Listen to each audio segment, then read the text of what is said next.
Memiliki keluarga yang utuh adalah dambaan setiap anak. Begitu pula dengan keinginan pria kelahiran 26 Mei 1986 ini. Sejak remaja, Kiki Farel sudah ditinggal pergi dari rumah oleh sang ayah. Dan hanya dibesarkan sendiri oleh almarhumah sang ibu tercinta Mama Dahlia. Hidup tanpa kehadiran sang ayah membuat dirinya tumbuh dengan rasa kekosongan dan membawa beban emosional yang terasa amat berat dalam kehidupan masa lalunya. Lantas seperti apa kejadian sesungguhnya yang terjadi tentang kepergian sang ayah? Jadi kurang lebih waktu itu umur aku tuh 15 tahun, kelas 2 SMP. Dimana waktu itu aku tuh butuh banget sosok seorang ayah. Bukan cuma sekedar butuh fisiknya ya, tapi semua-muanya. Tenaganya, bantuannya, perhatiannya, dan lain-lainnya. Termasuk ya butuh uangnya juga, karena kan aku kan belum bisa cari uang. Ibu aku juga hanya sekedar ibu rumah tangga.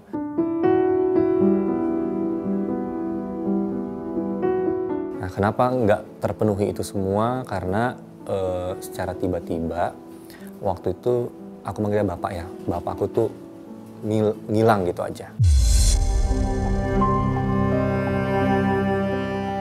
Bapak aku tuh menghilang, bukan cuma sehari, 2 hari, seminggu, 2 minggu, tapi kalau dihitung-hitung tuh sampai akhirnya aku menemukan di mana bapak aku itu kurang lebih 3 atau 4 bulan.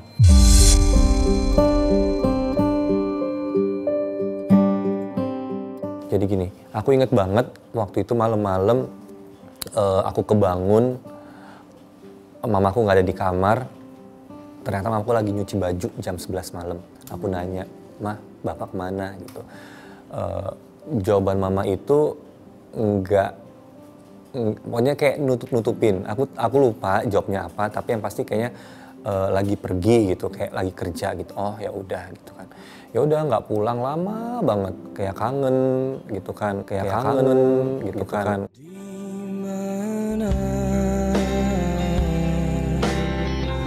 Karena nggak tahu nih kemana gitu kan. Mamaku juga ya ibu rumah tangga, jadinya bingung. Akhirnya 3 bulanan atau 4 bulanan ada tetangga yang ngasih tahu kalau dia lihat bapakku tuh di sini. Ya katanya sih sudah menikah lagi. Gitu. Setelah tahu kenapa menghilang, setelah tahu ternyata sudah ada siapa, itu udah gak ada kangen lagi. Karena kan yang aku terima adalah kekerasan, walaupun kekerasannya bukan ke aku ya, tapi ke mama. Tapi ada aku di situ. Ya gimana sih anak kecil umur belasan tahun melihat kejadian keributan orang tuanya, pasti kan itu ngebekas banget. Dan itu yang membuat aku tuh benci banget. Kehilangan sosok mama di hidupnya membuat Kiki seolah hilang arah dan tak memiliki tempat berpijak. Dendam dan amarah yang meliputinya kepada sang ayah pun terasa masih membara. Namun semua perasaan itu perlahan sirna saat Kiki menceritakan momen pertemuannya dengan sang ayah setelah sang mama tiada. Kita 2023 ke belakang ya, itu aku akuin memang masih dendam. Tapi ketika kemarin Desember aku mau umroh di 2004 Januari, bapakku tuh main. Jadi memang setelah peninggalan mamaku, bapakku tuh ya lumayan main, seringlah sebulan pasti ada lah 1-2 kali. Bapakku tuh kan jauh dari kata sholat tuh jauh banget yang aku tahu kan. Jauh banget. Tiba-tiba pas aku mau umroh sama kakakku dan bapakku pun tahu aku pernah umrohin orang-orang yang ngebantu ketika mamaku sakit. Aku punya sepupu kepala rumah sakit di rumah sakit tersebut itu yang ngebantu dari awal sampai kelar. Aku punya adiknya mama yang memang lagi zaman-zaman susah pasti minta bantuan ke dia karena dia ada kerjaan, dia PNS gitu kan. Ada lingkungan keluarga juga lainnya. Aku umrohin mereka berdua. Mungkin bapakku tuh tahu. Makanya pas aku mau umroh lagi kemarin dia sempet nyinggung, maksudnya kayak orang lain aja diumrohin gitu kan. Terus aku tuh bingung, aku masuk ke kamar, aku diem aja gitu, maksudnya berangkatin nggak ya, ajak nggak ya gitu kan. Terus kayak kalau di film-film animasi mungkin kayak ada peri jahat peri baik gitu kan, jangan, nggak usah, selama ini dia ngapain aja buat lo, enak banget tiba-tiba minta, emang umroh itu berapa ratus ribu gitu kan, emang umroh itu murah gitu kan.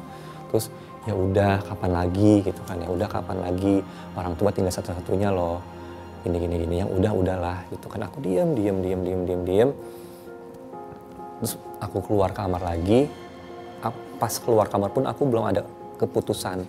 Aku duduk tiba-tiba dengan langsung gitu, aku bilang ya udah Pak, foto KTP-nya mana sih, fotoin mau dikirim. Udah, besok aku langsung diem, tek gitu kan. Aku nggak tahu apa yang barusan aku ngomongin, aku nggak tahu apa yang barusan terjadi. Gitu. Tapi aku mikir, oh mungkin ini memang udah saatnya aku memaafkan. Memaafkan, menghilangkan semua kenangan-kenangan buruk yang aku alami dulu. Tapi intinya semoga yang aku lakukan itu sebagai bentuk sikap aku memaafkan orang terdekat aku, yaitu bapak aku.